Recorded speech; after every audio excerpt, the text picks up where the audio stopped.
Graça e paz do Senhor Jesus. Nós somos a Assembleia de Deus, Ministério Restaurando o Templo, Campos dos Goitacazes. Em virtude desse momento que nós estamos vivendo, esse vai ser o primeiro vídeo de culto que nós vamos transmitir pelo YouTube. Eu quero convidar você para que, em nome de Jesus, participe conosco neste momento. Eu vou convidar então, para que dê abertura, o pastor presidente da nossa igreja, o pastor Ariel Rangel.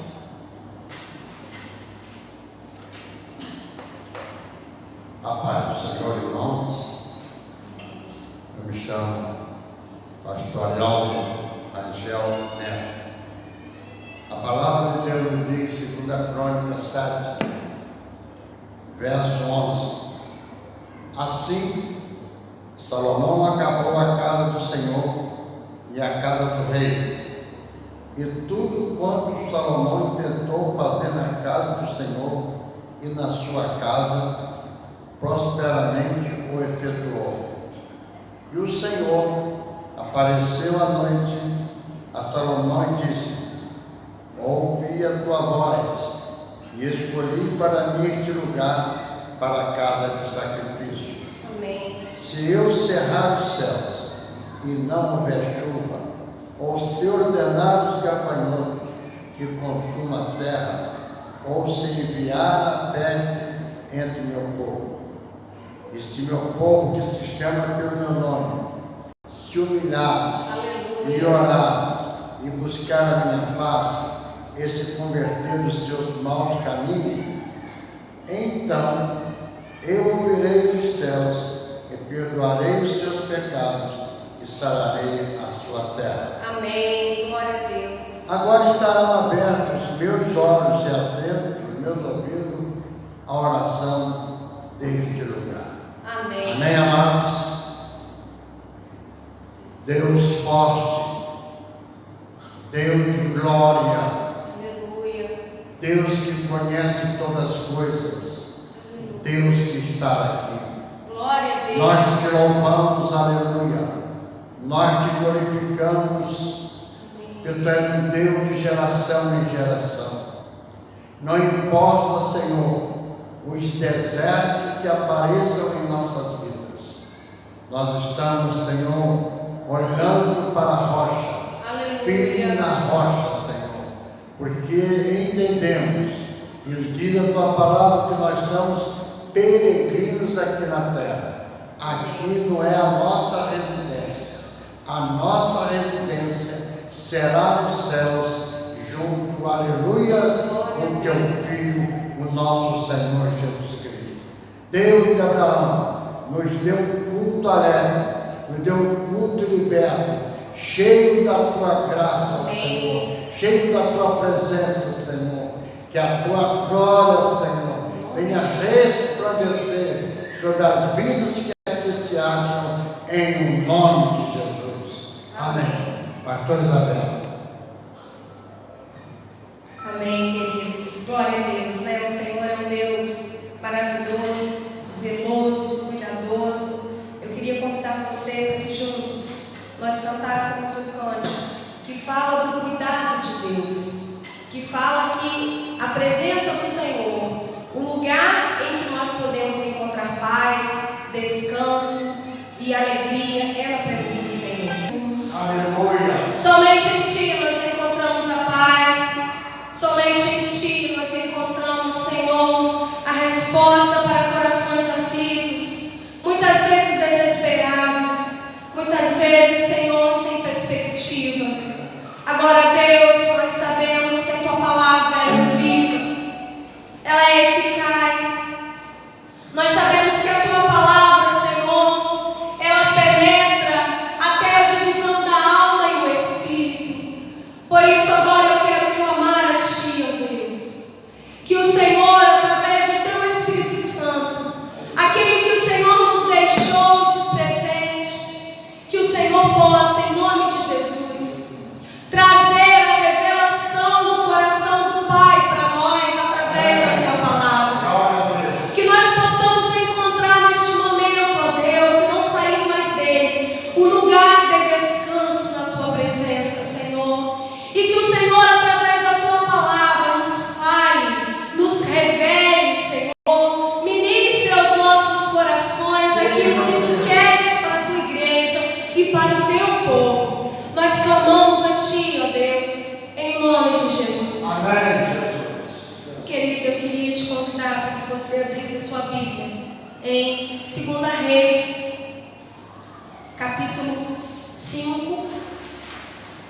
2 Reis, capítulo 5, a partir do primeiro versículo.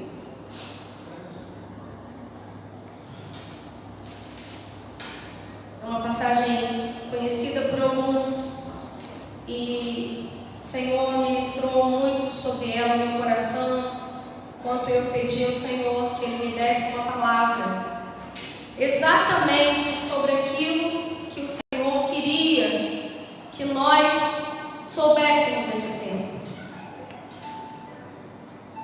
E a palavra vem nos dizendo assim: e Naamã, chefe do exército do rei da Síria, era um grande homem diante do seu Senhor e de muito respeito, porque por ele o Senhor dera livramento aos sírios, e era este varão homem valoroso, porém leproso.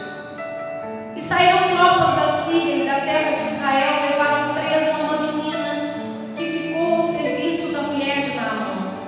E disse esta sua senhora: tomara que o meu senhor estivesse diante do profeta que está em Samaria, ele o restauraria da sua lepra. Então entrou Naamã e o notificou a seu senhor, dizendo: assim e assim falou a menina que é da terra de Israel.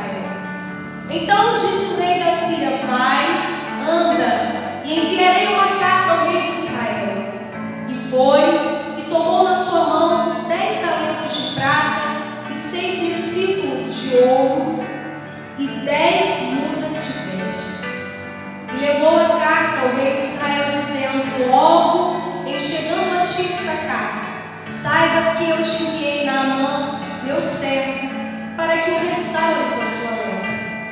E sucedeu que, lendo o rei de Israel a carta, rasgou as suas vestes e disse: sou eu Deus para matar e para vivificar, para que este envie a mim, para eu restaurar ao homem da sua lepra? Pelo que deveras notai, peço-vos, e vede que busco ocasião contra mim.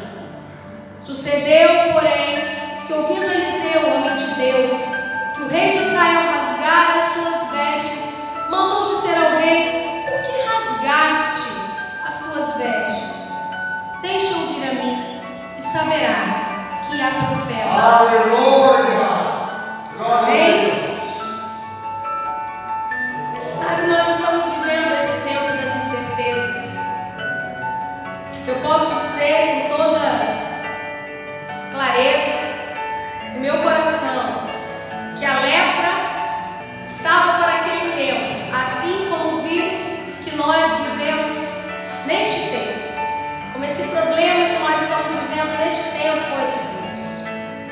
A lepra, neste tempo aqui, ela era altamente contagiosa. A lepra, ela era altamente mortal.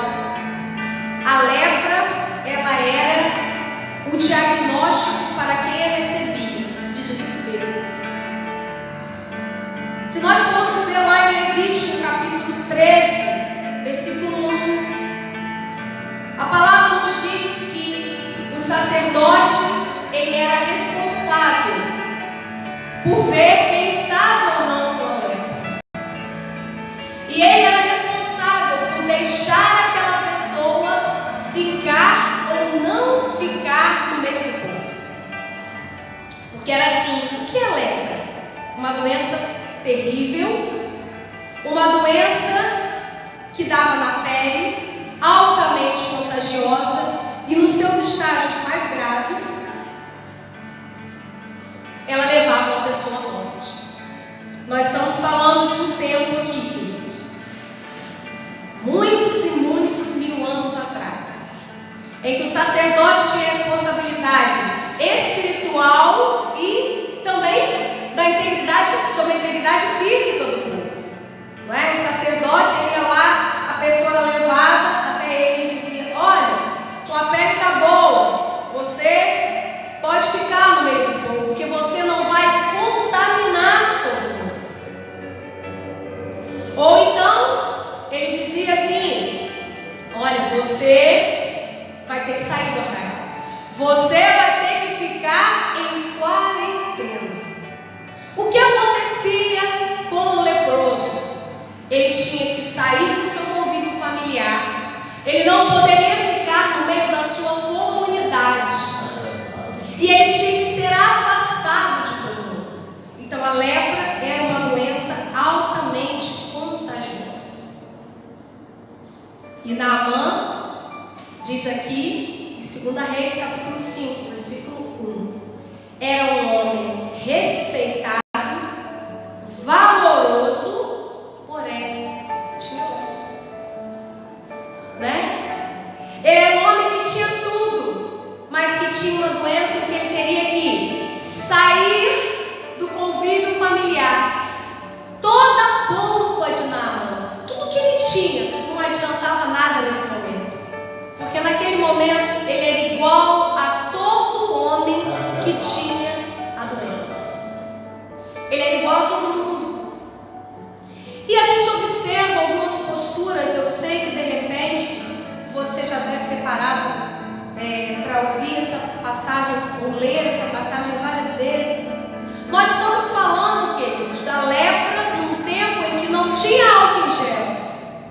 Nós estamos falando da lepra, uma doença extremamente contagiosa, num tempo em que não tinha sabonete líquido para ficar fazendo asepsia na mão. E a única coisa que o povo poderia contar era com a misericórdia de Deus. Aleluia. A única coisa que o povo poderia ter era fé no Deus que provia todas as coisas. Amém. E aí nós observamos nesse contexto de Naamã duas posturas diferentes.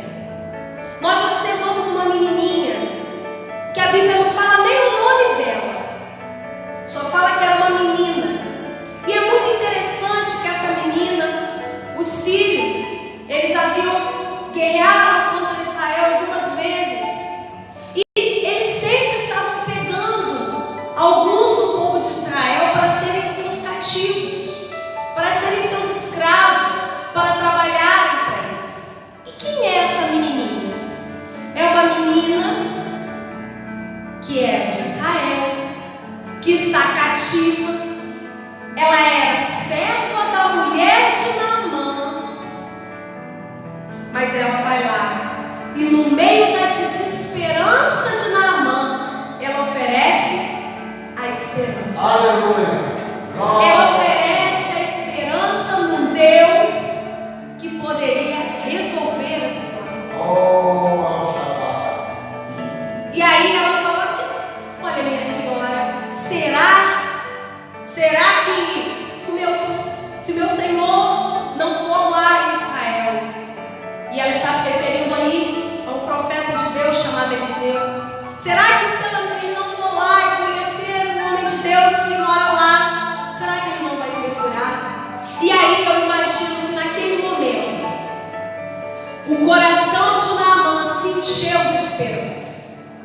Ele foi lá e todo esperançoso, ele foi até Israel. E ali, todo esperançoso, ele leva uma carta ao rei de Israel. E diz no versículo 7: sucedeu que, lendo o rei de Israel a carta, rasgou as suas vestes e disse: sou eu Deus para matar e para vivificar, para que este envie a mim, para eu restaurar o homem da sua lepra? Eu penso que naquele momento, quando Naamã ouviu aquilo, ele falou: já era. Toda a esperança que aquela menininha colocou no coração de Naamã, no tempo do caos, o rei de Israel foi lá e tirou toda aquela esperança. Nós temos duas posturas completamente diferentes. Uma que está ali, num momento de humildade, que a Bíblia não cita nem o nome dela, que não tinha título, que era cativa, mas que mesmo ela estando, no momento que talvez nós poderíamos olhar e falar: mas ela é uma serva, mas ela é uma escrava, mas mesmo no meio do caos pessoal dela, ela ofereceu esperança. E no outro lado nós vemos um homem, o rei de Israel, que tinha dito que tinha tudo, que oferece total falta de esperança. Quando a Bíblia diz que ele rasga as suas vestes, no Velho Testamento, rasgar as vestes significava um sinal de angústia, de sofrimento. Será mesmo que o rei de Israel não conhecia o Deus de Israel? Conhecia. Porque ele diz assim: por acaso eu sou Deus? Para que ele diz: por acaso eu sou Deus para matar e para vivificar? Ou seja, eu sou Deus para dar vida, para dar esperança, para fazer com que você consiga. E aí eu penso que Naamã, naquele momento, ficou completamente desesperançoso. Mas Deus usa os seus profetas. Amém? Amém. Deus usa os seus profetas. Deus usou uma menina humilde, simples, cativa, para trazer o amor de Deus à vida daquele homem, para levá-lo à presença de Deus. E aí, quando Eliseu ouviu falar isso: por que você disse, me mandou dizer o rei? Por que você disse? Faz o seguinte: manda esse homem vir aqui. E ele vai saber que Israel é um profeta. Aleluia. Manda ele vir aqui. E Naamã veio todo pomposo com seus carros. Diz o versículo 9: veio, pois, Naamã com seus carros e com seu cavalo e parou a casa de Eliseu. Aleluia. Então Eliseu lhe mandou um mensageiro dizendo: vai, lava-te 7 vezes no Jordão, e a tua carne te tornará e ficarás purificado.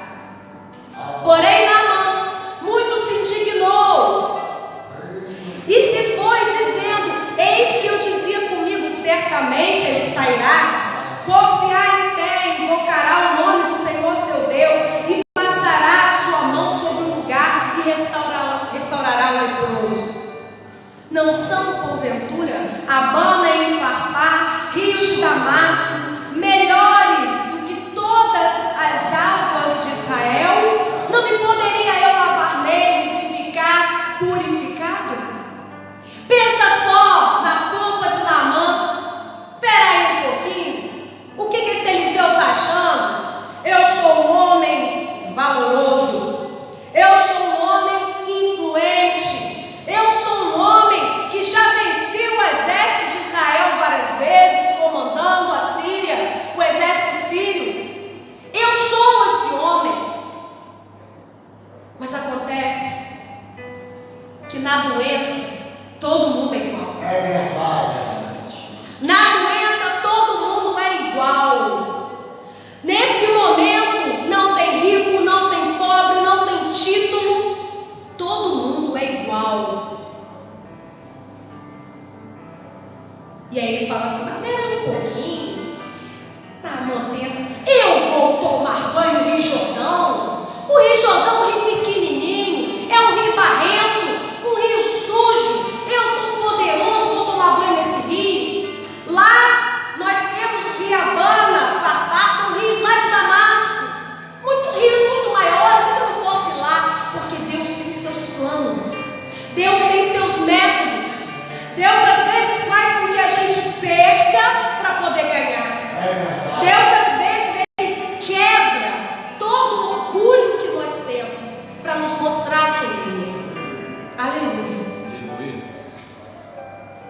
E nós sabemos que Naamã foi curado, amém? E no 14, no 15 diz assim: então desceu e mergulhou no Jordão 7 vezes, conforme a palavra do homem de Deus, e a sua carne tornou como a carne de um menino. Glória E a Deus. ficou purificado. Então voltou o homem de Deus, ele e toda a sua comitiva, e veio e pôs-se diante dele e disse: eis que tenho conhecido que em toda a terra não há Deus senão em Israel. Amém. Amém. Aleluia. Não há. Eu creio, queridos, que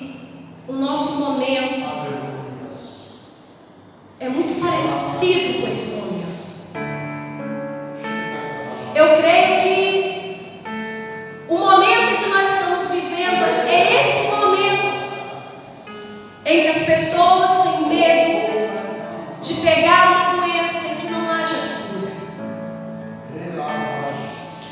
de ter algo que você não tem como resolver de repente, e que você às vezes paga um plano de saúde tão caro por tantos anos e fala assim: meu Deus, mas não tem vaga no nosso corpo, mas não tem um remédio para curar o problema. E eu quero te perguntar: quem é Deus para você? Como você tem representado Deus? Como essa menininha que apresenta um Deus de esperança, apresenta um Deus que pode resolver todas as coisas. Ou você tem sido aquele disseminador do caos, como esse rei? Por acaso eu sou Deus para resolver o seu problema? Então eu vou passar mais uma notícia ruim para você. Eu vou te passar mais uma informação catastrófica, porque assim eu dissemino mais e mais e mais a falta de esperança. Eu quero te dizer em nome de Jesus: há Deus neste país, há um Deus sobre este país, há um Deus sobre o mundo. Sabe por quê? Para aqueles que creem que Jesus é o Salvador. Aleluia. E nós temos que ser neste tempo profetas como esta menina, profetas como Eliseu, que não disseminam o caos, mas que dizem a esperança, porque nós temos Deus sobre a nossa vida, nós temos Deus sobre a nossa casa. Notem que não quer dizer que nós não podemos pegar nada, mas quer dizer que nós temos um Deus que cuida de nós. Aleluia. Em nome de Jesus, Deus para você, quem é? O Deus da esperança ou o Deus da falta de esperança? Você que está me ouvindo aí, eu te apresento um Deus que te dá esperança se você ainda não conhece. Um Deus que te sustenta. Um Deus que quando você está angustiado, um Deus que quando você olha para as perspectivas, você não vê nada de bom. Quando você olha para os números, você não vê nada de bom. Mas é um Deus que te fala assim: meu filho, minha filha, não olhe para as circunstâncias, não olhe para aquilo que você está vendo, apenas creia. Faça a sua parte, lógico, faça sim. Nós temos que fazer a nossa parte, mas não se desespere. Seja você, em nome de Jesus, uma atalaia da esperança do nome de Deus. Amém. Uma atalaia de Deus que cuida de você. Em nome de Jesus. Eu quero orar por você antes de passar a palavra para o nosso pastor, para ele dar a palavra final. Mas eu quero que você pense por isso, sobre isso. O Senhor cuida de você. Quando nós o reconhecemos como nosso único, eterno e suficiente Salvador. Paizinho, nós cremos que não há nada mais profundo, mais intenso, mais poderoso, mais grandioso que o seu amor. Há Deus sobre a nossa vida. Há Deus sobre a nossa vida, Senhor. E nós queremos ser anonimamente como essa menina. Aqueles que levam a tua palavra de paz, Senhor. Aqueles que levam a esperança aos que estão neste momento desesperados, preocupados com seus pais, avós, filhos. Meu Deus. Assim como a tua palavra nos diz lá em 1 Pedro, nós queremos lançar sobre o Senhor toda a nossa ansiedade. Nós queremos lançar sobre os teus pés toda a nossa angústia, todo o nosso temor, Senhor, porque quem nos sustenta é o Senhor, aleluia. E eu quero, Deus, profetizar sobre a vida de cada um que está me ouvindo neste momento. Meu Deus, liberta dos medos, liberta da angústia, liberta